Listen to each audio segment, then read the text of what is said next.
ശ്രീ വിജി തമ്പി, അപ്പോൾ ഞാൻ ആമുഖത്തെ ചൂണ്ടിക്കാണിച്ചതുപോലെ ഇപ്പോൾ പമ്പ മണപ്പുറത്ത് കൊട്ടിഘോഷിച്ച് ആഗോള അയ്യപ്പ സംഗമം നടത്താൻ പോവുകയാണല്ലോ. അപ്പോൾ CPM സംസ്ഥാന സെക്രട്ടറി MV ഗോവിന്ദൻ കഴിഞ്ഞ ദിവസം ഇതുമായി ബന്ധപ്പെട്ട് മാധ്യമപ്രവർത്തകർ ചോദിച്ചപ്പോൾ പറഞ്ഞത് ഞങ്ങൾ വിശ്വാസികൾക്കൊപ്പമാണ് എന്നാണ്. ഒരു ഭാഗത്ത് ഞങ്ങൾ വിശ്വാസികൾക്കൊപ്പമാണെന്ന് പറയുന്നു, മറുഭാഗത്ത് ശോഭായാത്ര അലങ്കോലപ്പെടുത്താൻ, ശോഭായാത്രയിൽ പങ്കെടുത്തവരെ അടിച്ചൊതുക്കാൻ വല്ലാത്ത ആ ഒരു വ്യഗ്രത ആണ് CPMൻ്റെ ഭാഗത്തു നിന്ന് കാണുന്നത്. എന്തുകൊണ്ടായിരിക്കാം ശോഭായാത്രയോടും അതുപോലെ രാമഭക്തി ഗാനത്തോടുമൊക്കെ ഇവർക്ക് അലർജി? എന്തുകൊണ്ടായിരിക്കാം ഈ അസ്വസ്ഥത? നമസ്കാരം അനിൽജി, ഇപ്പോൾ അങ്ങ് പറഞ്ഞതുപോലെ party secretary Shri MV Govindan പറഞ്ഞത് ശരിയാണ്. അദ്ദേഹം വിശ്വാസികൾക്കൊപ്പമാണ്. ഏത് വിശ്വാസികൾക്കൊപ്പമാണെന്ന് അദ്ദേഹം പറഞ്ഞിട്ടില്ല. ഭാരതത്തിൽ നിരോധിക്കപ്പെട്ട PFI എന്ന സംഘടന ഇന്ന് മൊത്തത്തിൽ CPMൽ ചേക്കേറിയിരിക്കുകയാണ്. അതിൻ്റെ ഉദാഹരണമാണ് ഇപ്പോൾ ഈ കൂത്തുപറമ്പിൽ നടന്ന ഈ അതിദാരുണമായ സംഭവം. അവിടെ ആ കീർത്തന കുട്ടി തന്നെ പറഞ്ഞല്ലോ, വർഷങ്ങളായിട്ട് അവിടെ നടന്നുകൊണ്ടിരിക്കുകയാണ്. എത്രയോ വർഷങ്ങളായിട്ട് അവിടെ ഈ ശ്രീകൃഷ്ണ ജയന്തിക്ക് ശോഭായാത്ര ഉണ്ടായിരുന്നു. അന്നൊന്നും ഇല്ലായിരുന്ന പ്രശ്നം ഇത്തവണത്തെ ശ്രീകൃഷ്ണ ജയന്തിയുടെ ശോഭായാത്രയ്ക്ക് ഉണ്ടായെങ്കിൽ അതിനർത്ഥം CPMകാരിലുപരിയായിട്ട് അതിനകത്ത് മറ്റ് ജിഹാദികൾ കടന്നുകൂടി എന്നുള്ളതാണ്. അപ്പോൾ അവർക്കാണ് ശ്രീരാമനെ പറ്റി പറയുമ്പോഴോ ശ്രീകൃഷ്ണനെ പറ്റി പറയുമ്പോഴോ മറ്റ് നമ്മുടെ ദേവതാ സങ്കല്പങ്ങളെ പറ്റി പറയുമ്പോഴോ അയ്യപ്പസ്വാമിയെ പറ്റി പറയുമ്പോഴോ ഒക്കെ അവർക്കാണ് ചൊറിച്ചിലുണ്ടാകുന്നത്. അപ്പോൾ അവരുടെ ചൊറിച്ചിലാണ് അവരെ കൊണ്ടത് ചെയ്യിച്ചത്. അതിന് പൂർണ്ണമായി പിന്തുണ നൽകുന്നതാണ് CPMൻ്റെ നയം. അപ്പോൾ CPM വളരെ വ്യക്തമാണ്. കാരണം കേരളത്തിനെ സംബന്ധിച്ചിടത്തോളം ഇവിടുത്തെ ഹിന്ദുക്കൾക്കും ആരാധനാ സമ്പ്രദായങ്ങൾക്കും എത്രയും ദോഷം ചെയ്യുന്ന ഒരു ഗ്രൂപ്പ് എന്ന് പറയുന്നത് CPM ആണ്. മറ്റാൾക്കാരെയൊക്കെ നമുക്ക് മാറ്റി നിർത്താം. CPMനെ സംബന്ധിച്ചിടത്തോളം അവരുടെ ഏറ്റവും വലിയ ശത്രുക്കളായി മാറി ഹിന്ദുക്കൾ മാറിയിരിക്കുന്നു. പണ്ട് സ്വർഗീയനായ ചിന്മാനന്ദ സ്വാമിജി പറഞ്ഞിട്ടുണ്ട്, നമുക്ക് ക്രിസ്ത്യാനികളെയോ മുസ്ലിങ്ങളെയോ ഹിന്ദുക്കളാക്കാൻ എളുപ്പമാണ്, പക്ഷേ ഹിന്ദുവിനെ യഥാർത്ഥ ഹിന്ദുവാക്കാനാണ് ബുദ്ധിമുട്ടെന്നാണ്. നിർഭാഗ്യവശാൽ CPM എന്ന് പറയുന്ന സംഘടനയിൽ ഇത്രയും കാലം ഏറ്റവും കൂടുതൽ ഹിന്ദുക്കൾ ഉണ്ടായിരുന്ന സംഘടനയാണ് CPM. പക്ഷേ ഇപ്പോൾ ഈ CPM ആർക്ക് വേണ്ടിയാണ് ഇത്തരം പ്രവൃത്തികൾ ചെയ്യുന്നതെന്ന് നമ്മളൊന്ന് ആലോചിക്കേണ്ടിയിരിക്കുന്നു. ഇനിയെങ്കിലും ഈ CPMനകത്തുണ്ടെന്ന് പറയുന്ന ഹിന്ദുക്കൾ, ഇപ്പോൾ എല്ലാ ഹിന്ദുക്കളെയും നമ്മൾ ഹിന്ദുക്കളായിട്ട് അംഗീകരിക്കാൻ കഴിയില്ല. ഹിന്ദു നാമധാരികൾ മാത്രമാണ്. അപ്പോൾ നമ്മുടെ ഹൈന്ദവ വിശ്വാസങ്ങളെ അംഗീകരിക്കാത്ത, സനാതന ധർമ്മത്തെ അംഗീകരിക്കാത്ത, ഈശ്വരീയ ചിന്തകളെ അംഗീകരിക്കാത്തവരെയൊക്കെ നമ്മൾ ഹിന്ദുക്കളെന്ന് പറഞ്ഞു കൂട്ടാൻ പറ്റില്ല. സഖാവ് പിണറായി വിജയനെ നമുക്ക് ഹിന്ദു എന്ന് പറയാൻ പറ്റുമോ? അദ്ദേഹത്തിൻ്റെ നാമം ഹിന്ദു ആണെങ്കിലും അദ്ദേഹം ഒരു ഹിന്ദുവാണ്, അല്ലെങ്കിൽ സ്വാഭിമാന ഹിന്ദുവാണെന്ന് നമുക്ക് പറയാൻ പറ്റുമോ?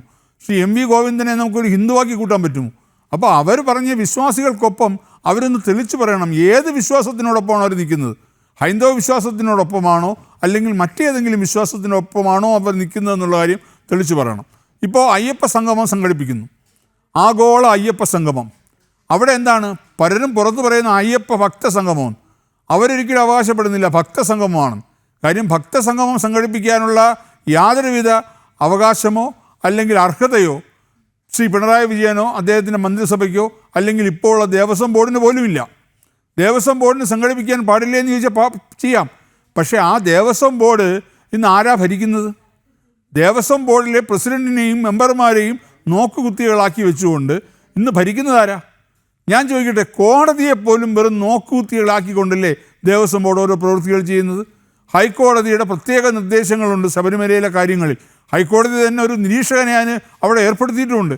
ആ നിരീക്ഷകൻ അറിയാതെ, ഹൈക്കോടതി അറിയാതെ ഒരു സുപ്രഭാതത്തിൽ രാത്രിയുടെ മറവിൽ കോടിക്കണക്കിന് രൂപ വില വരുന്ന സ്വർണ്ണ ഗോളകയാണ് ശബരിമലയിൽ നിന്ന് ആരും അറിയാതെ തട്ടിക്കൊണ്ടുപോയി എന്ന് തന്നെ പറയേണ്ടി വരും. കാരണം യാതൊരുവിധ ഒരു കാരണവുമില്ല. അപ്പോൾ അതിന് പലരും പറയുന്നത് എന്താ, പ്രസിഡന്റ് ഉൾപ്പെടെ പറയുന്നത് കേട്ടു, തന്ത്രി പറഞ്ഞിട്ടാണെന്ന്. തന്ത്രി ഈ വിഷയം അറിഞ്ഞിട്ടേ ഇല്ല. അപ്പോൾ പലരുടെയും പേരിൽ കെട്ടിവെച്ചുകൊണ്ട് ഈ അനാവശ്യമായി ഇങ്ങനെ കാര്യങ്ങൾ ചെയ്യുകയാണ്. അപ്പോൾ ഇവർ ചെയ്യുന്നത് എന്താണ്?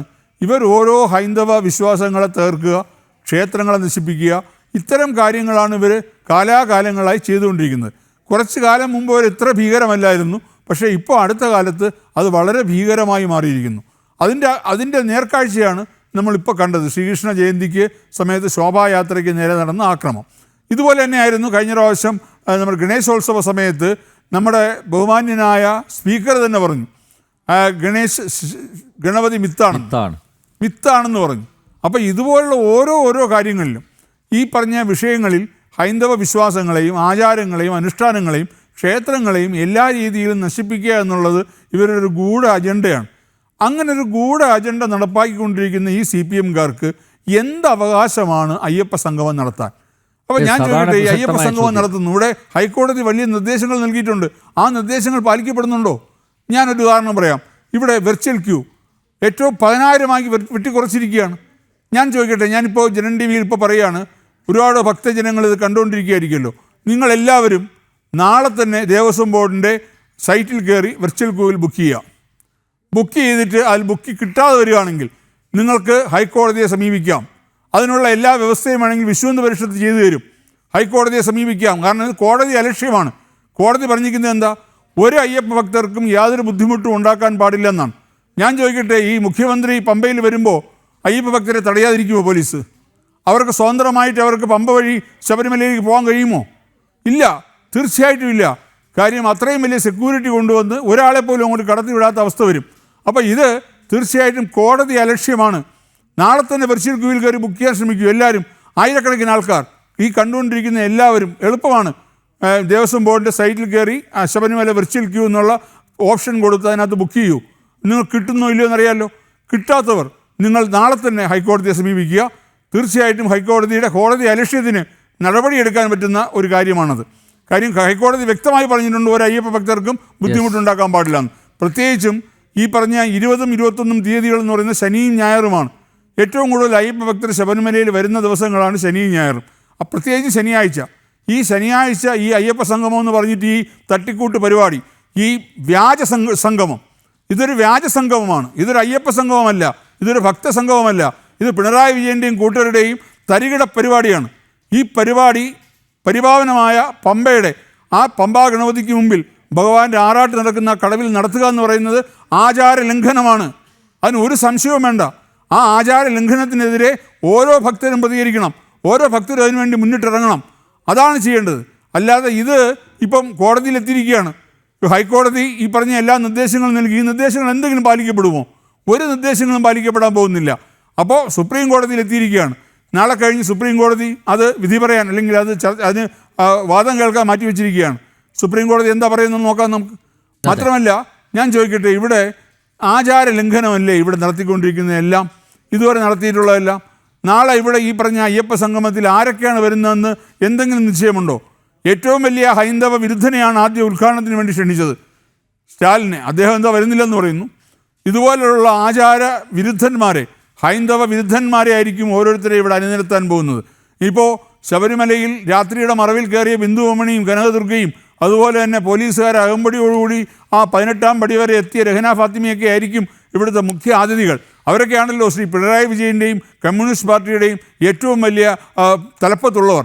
കാര്യം പണ്ട് പറഞ്ഞു, ശ്രീ പിണറായി വിജയൻ പറഞ്ഞ ഓർമ്മയുണ്ടല്ലോ, അതായത് 2 സ്ത്രീകളെ കയറ്റിയതിന് ശേഷം പുള്ളി ഒരു പുച്ഛിച്ച ചിരിയോടുകൂടി പിറ്റേ ദിവസം പുള്ളി പത്രസമ്മേളനത്തിൽ വന്നിരുന്നു പറഞ്ഞു, സ്ത്രീകളെ കയറ്റിയല്ലോ, എന്നിട്ട് എന്ത് പറ്റിയെന്ന്, ഇനിയും കയറുമെന്ന് പറഞ്ഞു.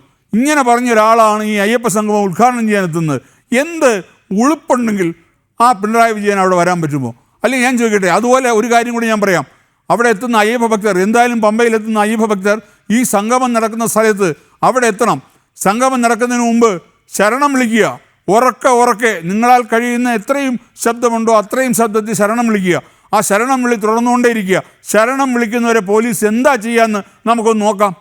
അങ്ങനെ പോലീസ് എന്തെങ്കിലും ചെയ്തു കഴിഞ്ഞാൽ അതിനെതിരെ നമുക്ക് നടപടിയെടുക്കാം. അപ്പോൾ ശരണം വിളിക്കുക, അല്ലാതെ ഇതിനെ അലങ്കോലപ്പെടുത്താനോ തടയാനോ ഒന്നും പോകണ്ട. ശരണം വിളിക്കാം, എവിടെയും ശരണം വിളിക്കാം. പ്രത്യേകിച്ചും പമ്പയിലാണ് ശരണം വിളിക്കേണ്ടത്. അവിടെ മാക്സിമം ശബ്ദത്തിൽ ശരണം വിളിച്ചുകൊണ്ടിരിക്കുക.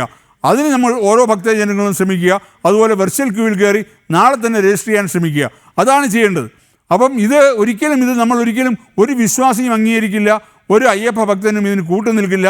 മാത്രമല്ല അയ്യപ്പ സ്വാമി ഇത് പറയുന്ന കേട്ടു, ഏതൊരു ജ്യോത്സ്യൻ പറഞ്ഞ പ്രകാരമാണ് ശ്രീ പിണറായി വിജയൻ അദ്ദേഹത്തിൻ്റെ പാപപരിഹാരങ്ങൾക്കായിട്ടാണ് അദ്ദേഹം ഇത് നടത്തുന്നത് പോലും. അതിന് കാരണമായിട്ടാണ് അദ്ദേഹത്തിൻ്റെ ക്ലിഫ് ഹൗസിൽ ആദ്യമായിട്ടായിരിക്കും ക്ലിഫ് ഹൗസിൻ്റെ ചരിത്രത്തിൽ അതിനകത്തൊരു ഗോശാല നിർമ്മിക്കുന്നത്. ഒരു ഗോശാല നിർമ്മിച്ചു. ഗോശാല ഉണ്ടാക്കുക എന്ന് പറയുന്നത് വലിയ പാപങ്ങൾ ചെയ്യുമ്പോഴാണ് അതിന് പരിഹാരമാണ് ഗോപൂജ. ഗോക്കൾക്ക് ഭക്ഷണം കൊടുക്കുക, ഗോശാല നിർമ്മിക്കുക, ഇതൊക്കെ പരിഹാരമാണ്. ഏതോ ഒരു ജ്യോത്സ്യൻ പറഞ്ഞ പാപപരിഹാരാർത്ഥമാണ് അത് ചെയ്തത്. മാത്രമല്ല കറുത്ത വസ്ത്രം ഉടുക്കണമെന്ന് പറഞ്ഞു. പിണറായി വിജയൻ കറുത്ത വസ്ത്രം ഉടുത്തു എന്ന് നമുക്കൊന്ന് കണ്ടു നോക്കാം. അപ്പോൾ അതുകൊണ്ട് പകരം അദ്ദേഹം കറുത്ത വാഹനത്തിലാക്കി യാത്ര, കാലൻ്റെ വാഹനത്തിലാണ് ഇപ്പോൾ അദ്ദേഹം യാത്ര ചെയ്യുന്നത്. അപ്പോൾ ആ വാഹനത്തിലാണ് ഇന്ന് അദ്ദേഹം യാത്ര ചെയ്യുന്നത്. ഇപ്പോൾ അദ്ദേഹത്തിന് കറുപ്പ് കണ്ടാൽ അദ്ദേഹത്തിന് ഭയങ്കര ചൊറിച്ചിലാണ്. അപ്പോൾ കഴിയുന്നിടത്തോളം ഈ 20-ാം തീയതി ശബരിമലയിൽ എത്തുന്ന എല്ലാ ഭക്തരും പൂർണ്ണമായും കറുത്ത വസ്ത്രം ഉടുക്കുക, കറുത്ത ഇരുമുടിക്കെട്ട് ധരിക്കുക, പൂർണ്ണമായും കറുപ്പ്. ഭഗവാൻ ഇഷ്ടപ്പെട്ട ഏറ്റവും നല്ല നിറം കറുപ്പാണ്.